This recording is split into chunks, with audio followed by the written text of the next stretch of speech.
जय श्री कृष्ण दोस्तों। अधिक मास महात्म्य के दूसरे अध्याय में आपने नारायण नारद संवाद प्रश्न विधि के बारे में जाना। आशा करती हूँ आपने इससे पहले दोनों अध्याय ध्यानपूर्वक श्रवण किए होंगे। आप हमारे चैनल को सब्सक्राइब अवश्य करें और बेल के आइकन को प्रेस करें ताकि आपको अगली वीडियो के बारे में नोटिफिकेशन मिलती रहे और आप लगातार क्रमबद्ध रूप से ज्ञान लेते रहें। आज हम पुरुषोत्तम मास महात्म्य का तीसरा अध्याय श्रवण करेंगे। अध्याय 3 अधिक मास महात्म्य तृतीय अध्याय मल मास का बैकुंठ में जाना। सूत जी के श्रीमुख से पावन कथा सुनते हुए ऋषि बोले, हे महाभाग, नर के मित्र नारायण नारद के प्रति जो शुभ वचन बोले वह आप हमसे विस्तार पूर्वक कहिए। श्री सूत जी बोले, हे द्विज सतो, नारायण ने नारद के प्रति जो सुंदर वचन कहे वह जैसे मैंने सुने वैसे ही कहता हूँ, आप लोग सुनो। नारायण बोले, हे नारद, पहले महात्मा श्री कृष्ण चंद्र ने राजा युधिष्ठिर से जो कहा था वह मैं कहता हूँ, सुनो। एक समय धार्मिक राजा अजातशत्रु युधिष्ठिर छल प्रिय धृतराष्ट्र के दुष्ट पुत्रों द्वारा जुए में हार गए। सबके देखते देखते अग्नि से उत्पन्न हुई धर्मपरायण द्रौपदी के बालों को पकड़कर दुष्ट दुशासन ने खींचा और खींचने के बाद उसके वस्त्र उतारने लगा। तब भगवान श्री कृष्ण ने उसकी रक्षा की। पीछे पांडव राज्य को त्याग काम्यवन में चले गए। वहाँ अत्यंत कलेश से युक्त वे वन के फलों को खाकर जीवन बिताने लगे। जैसे जंगली हाथियों के शरीर में बाल रहते हैं उसी प्रकार पांडवों के शरीर में बाल हो गए। इसी प्रकार दुखित पांडवों को देखने के लिए भगवान देवकी सुत श्री कृष्ण मुनियों के साथ काम्यवन में गए। उन भगवान को देखकर मृत शरीर में प्राण आ जाने की तरह युधिष्ठिर, भीमसेन, अर्जुन आदि प्रेम विहल होकर सहसा उठ खड़े हुए और बड़ी ही प्रीति से श्री कृष्ण से मिले और भगवान श्री कृष्ण के चरण कमलों में भक्ति से नमस्कार करने लगे। इसके बाद द्रौपदी धीरे धीरे आई और आलस्य रहित होकर भगवान को शीश झुकाकर नमस्कार करने लगी। भगवान श्री कृष्ण ने उन दुखित पांडवों को रूरू मृग के चर्म के वस्त्र पहने देखा। पांडवों के समस्त शरीर में धूल लगी हुई थी, रूखा शरीर था, चारों तरफ बाल बिखरे हुए थे। उसी प्रकार द्रौपदी को भी दुर्बल शरीर वाली और दुखों से घिरी हुई देखा। इस तरह दुखित पांडवों को देखकर अत्यंत दुखी भक्त वत्सल भगवान धृतराष्ट्र के पुत्रों को जला देने की इच्छा से उन पर क्रोधित हुए। विश्व के आत्मा जो मोहों को चढ़ाकर घूर कर देखने से करोड़ों काल के कराल मुख की तरह मुख वाले धधकती हुई प्रलय की अग्नि के समान उठे हुए, होठों को दांत के नीचे जोर से दबाकर तीनों लोगों को जला देने की तरह लग रहे थे। जैसे श्री सीता जी के वियोग में संतप्त भगवान रामचंद्र को रावण पर जैसा क्रोध आया था, उसी प्रकार से क्रोधित भगवान को देखकर कांपते हुए अर्जुन श्री कृष्ण को प्रसन्न करने के लिए द्रौपदी, धर्मराज और लोगों से भी अनुमोदित होकर शीघ्र ही हाथ जोड़कर उनकी स्तुति करने लगे। अर्जुन बोले, हे कृष्ण, हे जगन्नाथ, हे जगत के नाथ, हे नाथ, मैं जगत के बाहर नहीं हूँ, आप ही जगत की रक्षा करने वाले हैं। हे प्रभु, क्या मेरी रक्षा आप न करेंगे? जिनके नेत्रों को देखने से ही ब्रह्मा का पतन हो जाता है, उनके क्रोध करने से क्या नहीं हो सकता? यह कौन जानता है कि क्रोध से संसार का पालन प्रलय हो जाता है?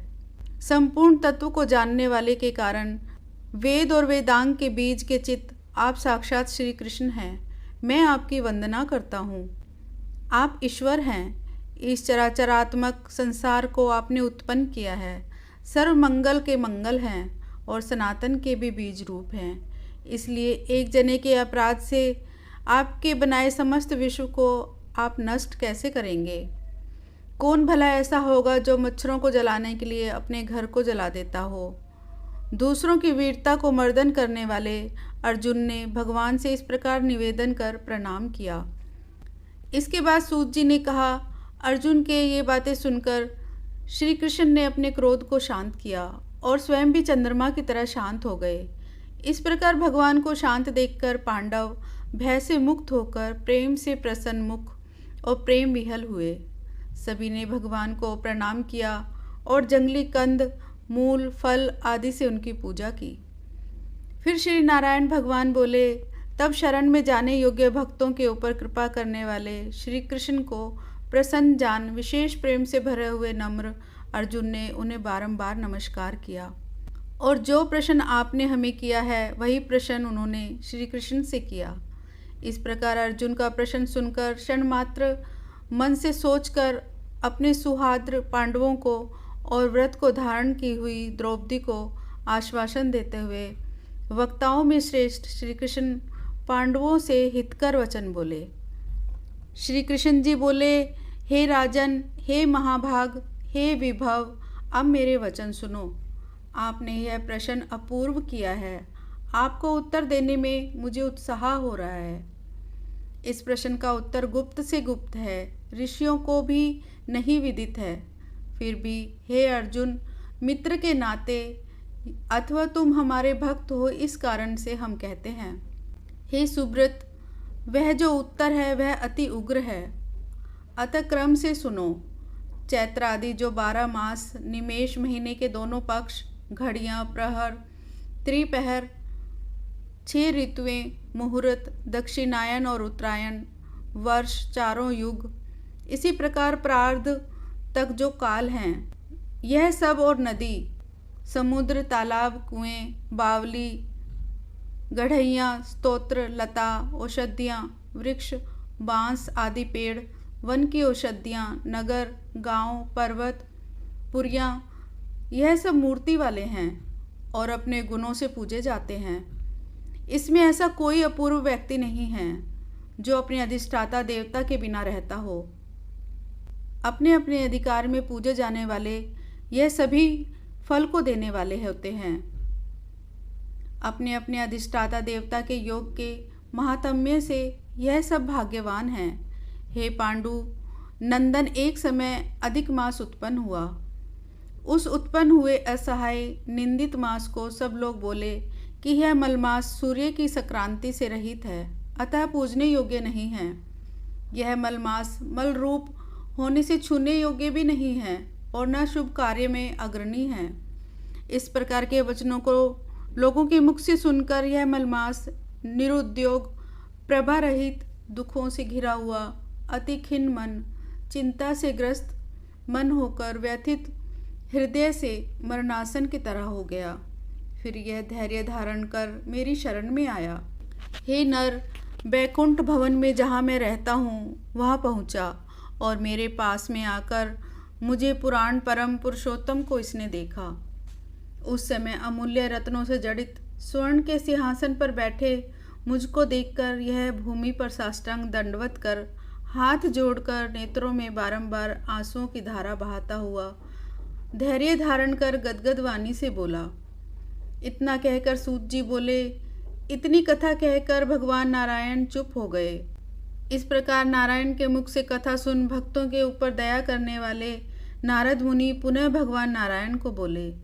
नारद जी बोले, हे प्रभु, इस प्रकार अपनी पूर्ण कला से विराजमान भगवान विष्णु के निर्मल भवन में जाकर भक्ति द्वारा मिलने वाले, जगत के पापों को दूर करने वाले, योगियों को भी शीघ्र न मिलने वाले, जगत को अभयदान प्रदान करने वाले ब्रह्म रूप मुकुंद जहाँ पर थे उनके चरण कमलों की शरण में आया हुआ अधिक मास इसके बाद क्या बोला। पुरुषोत्तम मास में अधिक मास से बैकुंठ पदार्पण नामक तृतीय अध्याय समाप्त हुआ। ओम कृष्णाय नमः।